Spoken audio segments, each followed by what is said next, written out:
like I said, we've already got these drums kind of in the ballpark or whatever, but I'll tune it down just to give you guys an idea of what happens.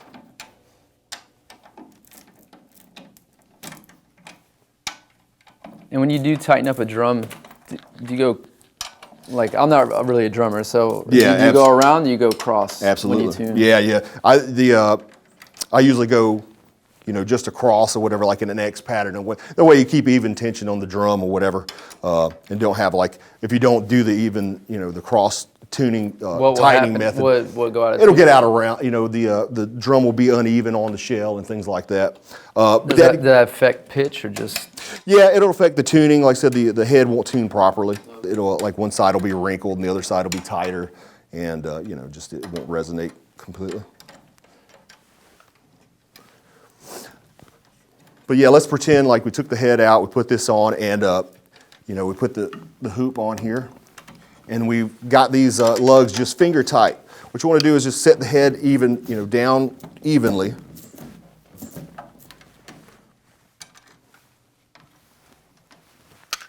I'm just going around and just getting these things finger tight here.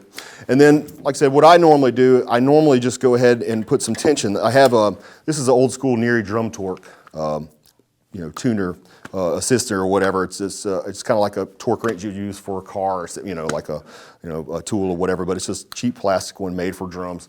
And if you've got nice smooth lugs or whatever, this is a really good tool to kind of get you in the ballpark, particularly if you're at a club and you've got noise going on. You can get kind of even tensions all around.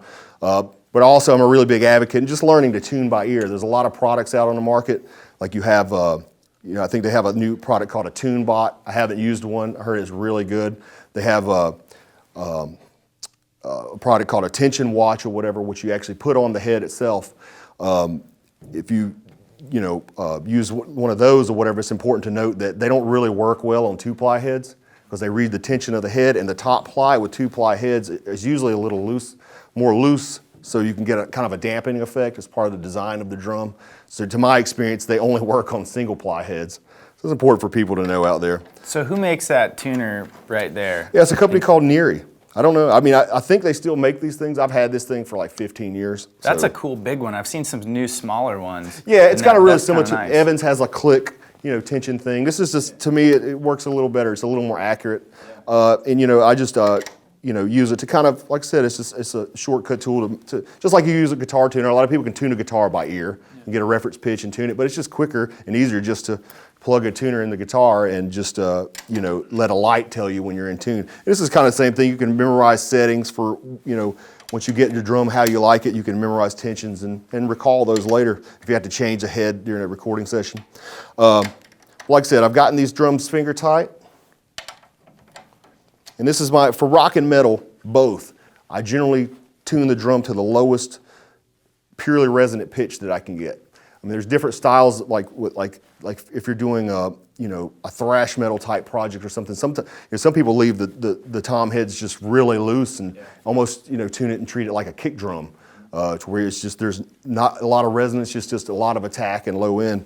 But I personally prefer to do to have a good amount of resonance on the drum, but I like a big sound, so usually the lower tunings are the bigger sounds. So what is a lower tuning for like, how do you find the fundamental for Well, yeah, that's like exactly what I was getting floor ready to do. Okay. Like I said, get everything seated, finger tight, then I go through and I come up just a little bit, like a quarter turn, just as Tommy was saying, crossing over, just to keep the tensions even. Yeah, I personally have no clue how to tune drums, so I'm learning right now. Yeah, I always watch Blake. I'm like, I wish I could help you, but I have no clue.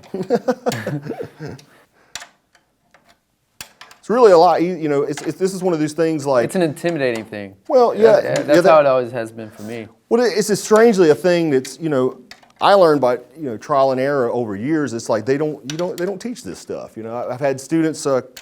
I do education sessions at my place. There should be like a live class that does something like that. Yeah, there should be. and you hear it here. But yeah, they don't teach this at schools, and you can't, what I'm saying, it's kind of weird, and it's essential. Your drums need to sound good, for live and for studio, and, You know, they don't really teach it. But what I'm doing is, So does the stretching happen now or later? yeah, I'll put a little bit of, I'll put some tension on the drum or whatever to get the, to get it to where there's no wrinkles. I'm sure as drummers know whatever, if you push down and there's wrinkles or whatever. You can actually hear that kind of like Yeah, that crinkling as you're crinkling. pushing Yeah, it down and exactly. flexing it, I'll which just is come cool. up. So Yeah. Just come up until I feel a good tension and there's not a lot of wrinkles.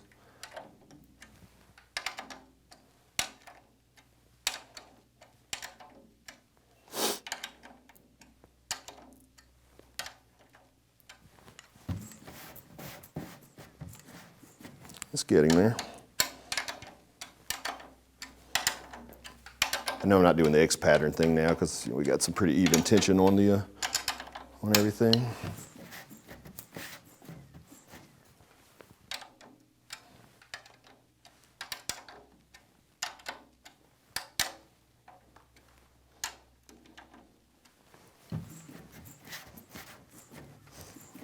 But now, like I said, I've got some tension on the drum head itself.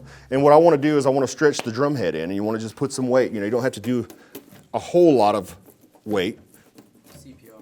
Yeah, exactly. Kind of like CPR, yeah.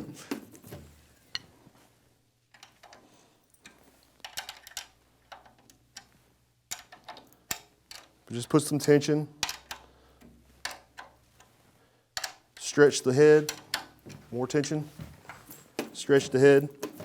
And luckily, like I said, we've already kind of gotten these in the ballpark or whatever. So I've already done this process once. So that I mean, this process for each drum could take 15, 30 minutes. Even without talking and explaining the situation. But then, like I said, what I like to try to do is I like to tap the tones, to find the pitch of each lug to make sure they're matched up. And this process is repeated on the bottom also, just so you know. Like normally, like I said, the Remo Emperor is a 2-ply, which is really popular for metal and rock. But the bottom is almost always a single-ply resonant. And the bottom's going to tune up a little higher naturally, will be the lowest purely resonant pitch. The bottoms are already in the ballpark now, so I won't get into that just so we can start rocking here as soon as possible. But So is this because you and Tommy are sort of known for just getting a really awesome, organic, not overprocessed sound.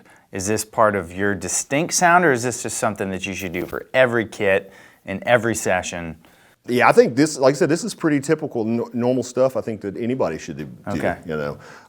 Like I said, this is those people out there who are using like the Easy Drummer and the Superior Drummer. These are some of the similar processes that they've used to create those sounds and samples or whatever. Of course, they don't use any muffling on their drums, and you can buy some pre-processed samples out there that they've done this same type of tuning processes and things.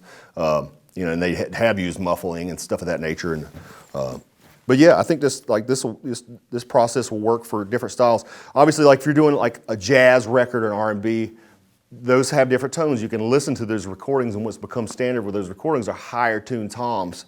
You would want a higher tom, and less muffling so you can hear more of those overtones.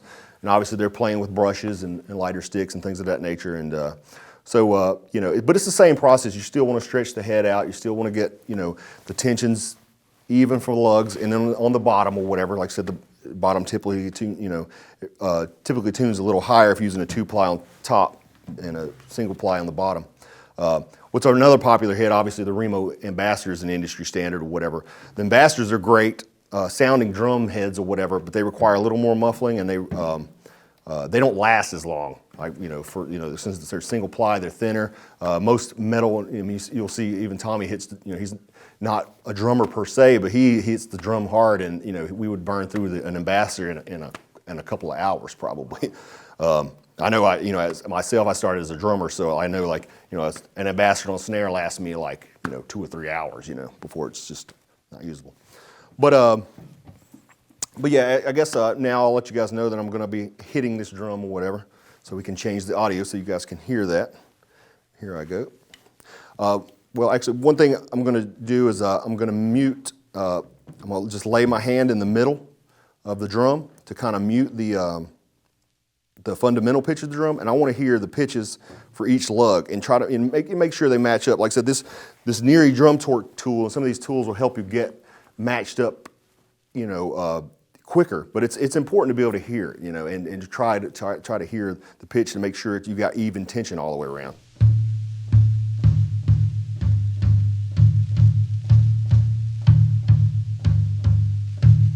And that might be hard for some of you guys to hear at home or whatever.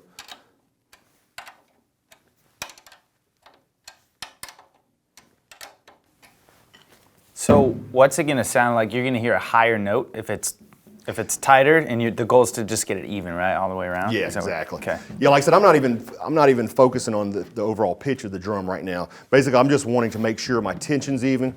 I've got the drum nice and stretched in. And muting the fundamental pitch, I'm actually able to hear the pitch of each lug. So, and it sounds pretty even to me. But then, it's like with experience, this become faster. It's just like when you first learn to type on a keyboard, you have to look, and it takes you longer to type. Over time, it gets to the point where you don't even have to think about it. Like with drum tuning, it kind of gets that way. You don't have to use the tools anymore, that kind of thing or whatever. So, don't get discouraged if we're like, hey, I've been working on this tom for 2 hours and it still doesn't sound good, Do you normally muffle it before you tune? That's a good point. It helps me or whatever to go ahead and put some muffling on there, even if it's too much muffling. It helps to do that because you get more of the fundamental pitch. It takes some of the overtones out, So yeah, and I'll hit the drum with muffling and without muffling, so you can kind of possibly hear the difference or whatever. Definitely in this room you will be able to hear the difference. But yeah, let me hit this drum and we'll see where we're at pitch wise.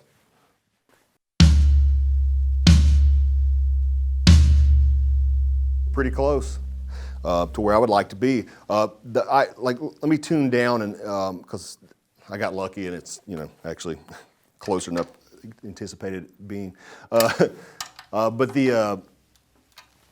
But usually what I would listen for, like I said, if it's too low, it'll have this rattle, like a buzz, like zzz. And some people will actually leave it in there. I mean, you can't really hear it in the mix. But if the drums are played by themselves, you'll be able to hear this buzzy sound, But I try to get the lowest purely resonant pitch you can out of the drum head and the drum combination. Let me just tune this thing down so I can get the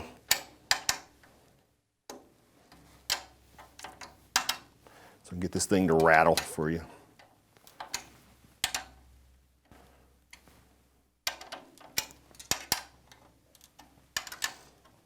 Let's try this. I'm gonna hit the drum now.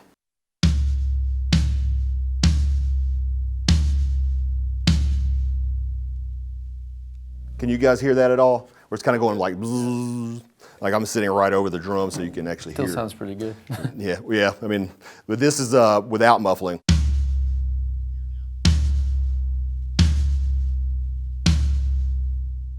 Now, like I said, ideally I want to get that out of it, the whatever that vocalization I just did is.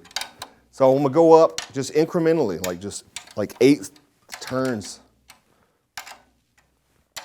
So it's not like a guitar where you're like, I want to set it to this pitch, and that's where you're achieving. Yeah, I don't believe that. Like a lot of there's.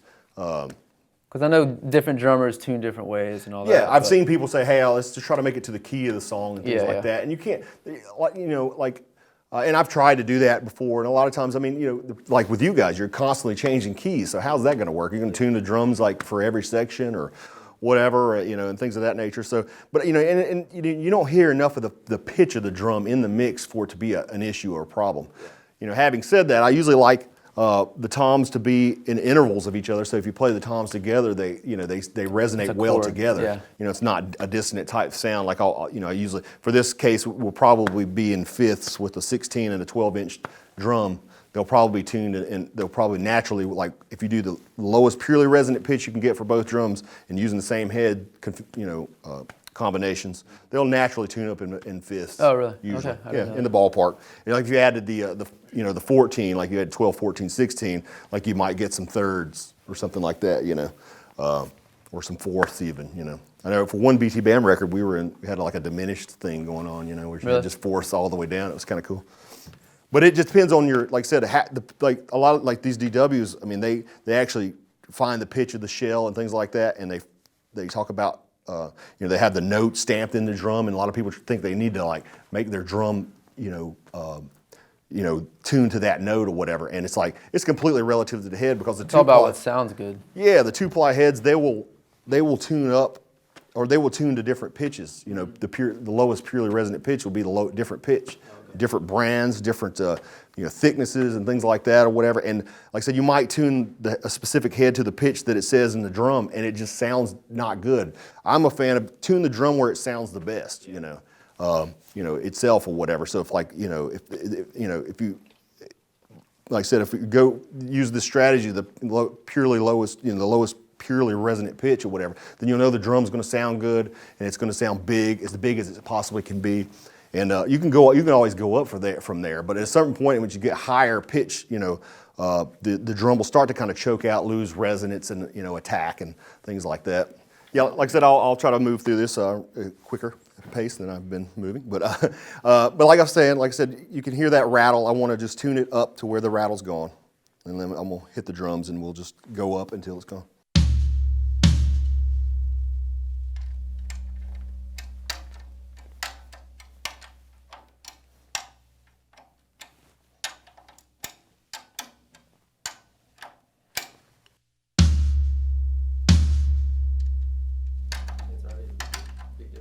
Yeah, it's really close.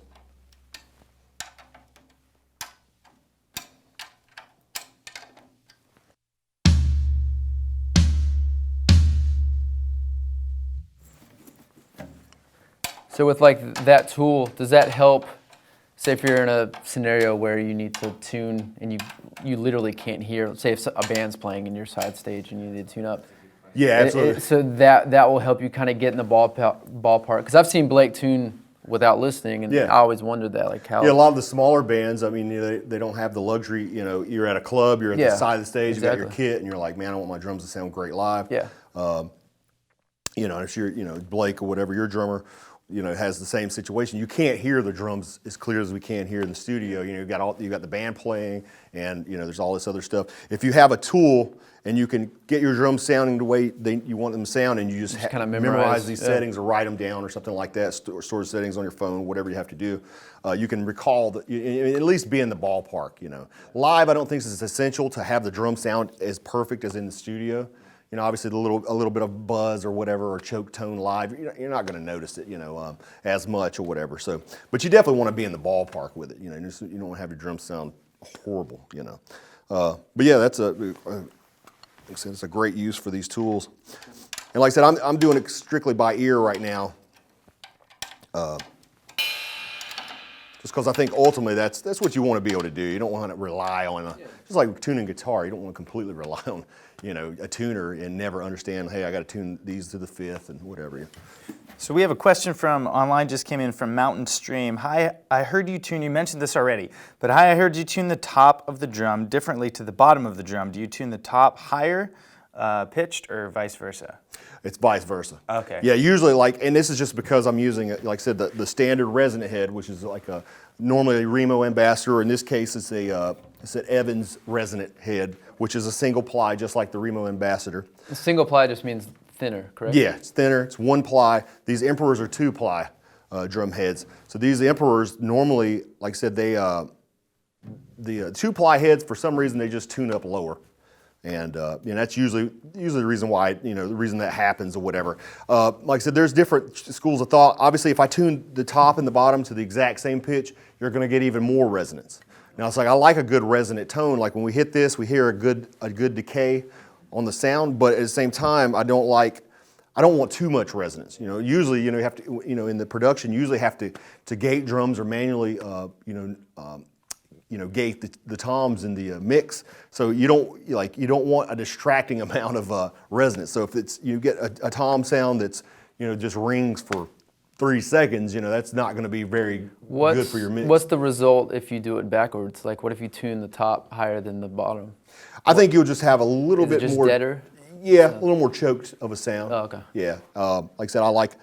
It's strange with drums, like and it's logically when I first started, I thought that if you tune it higher, you're going to get more attack, and it's strange because in reality, frequency-wise, that's not true. You tune it higher, you get more mid-range. You get actually less lows, less highs, more mids the higher you tune the drum.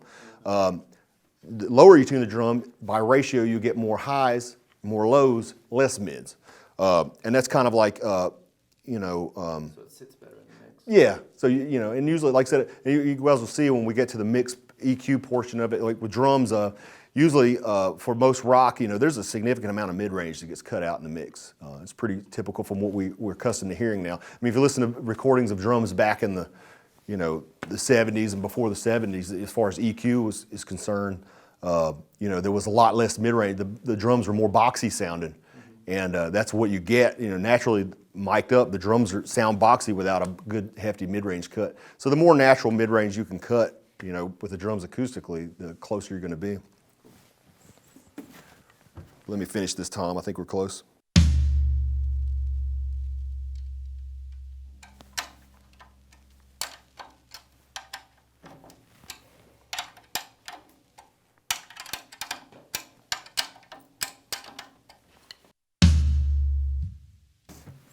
And if you notice, I'm stretching the drum while I'm tuning. I'll tune, stretch, so hopefully it'll hold. And once you get it stretched in really nice, hopefully it'll hold tune the entire drum session. So I know a lot of producers recommend changing, tom heads every day or twice a day. Yeah, I'm glad you brought that up. What do you prefer? It depends on the drum head, the player, the style, that kind of thing. Like I said, the cool thing about Emperors, the 2-ply heads, they're durable. They hold up. And I personally like drum heads when they're a little broken in. They sound a little warmer and they hold tune better. And so, if the drum head's in still good shape, there's no dents or holes. In the same relative Yeah, and pitch. it's holding pitch. Then I say use them until you notice hey, there's dents or holes. The tone of the drum is changing, things like that. I mean, typically I'll use the same 2-ply drum heads especially on the toms for the whole. And record. it gets expensive. Yeah, absolutely. Yeah. Yeah. Like, and if you're using the to- traditional, like I said, the Ambassadors are great. They're single ply. They produce a lot of natural high end, and they're really good and popular for recording because of that. But like I said, they don't last. I mean, like if you're using Ambassadors, then you would have to change the drums, the drum head more because they'll start. Drummers know that the more you play on a drum, if you take the head off, it the plastic, whatever the material is, it just starts to give way. And to the hits or whatever, and that changes the tone of the drum and the pitch and that kind of thing or whatever. But like I said, the 2-ply are a little more durable and less susceptible. There's a lot of heads, like with snare heads particularly, you'll see like the reverse dot, the reinforcement dot to help it to help durability. And with those, the more durable drum heads, you're going to get more use out of them before you have to actually change the heads out. So. The kick drum, like I said, unless you get like a hole or dent in, a really bad hole or dent, I mean, you almost never have to replace. They make like reinforcement dots and things like that you can put so that your beater won't, burn through your kick drum head or anything like that. But yeah, like I said, the drum heads these days they'll last a good amount of time. I think it's pretty good for now. Like I said, the idea is to get all the buzz, just get the lowest pure pitch, and I think this is the lowest pure pitch we're going to be able to get out of this combination right now, or whatever. And I just repeat this process across all the toms. So I'm not going to display. I'm not going to do this tom or whatever. We've already kind of done that, and so I think they should be good to go. Let me. Might go up a little bit. I think it fell out overnight.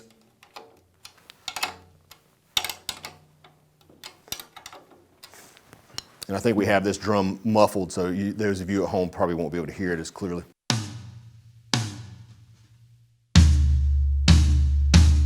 Yeah, and these just happen to be in fifths,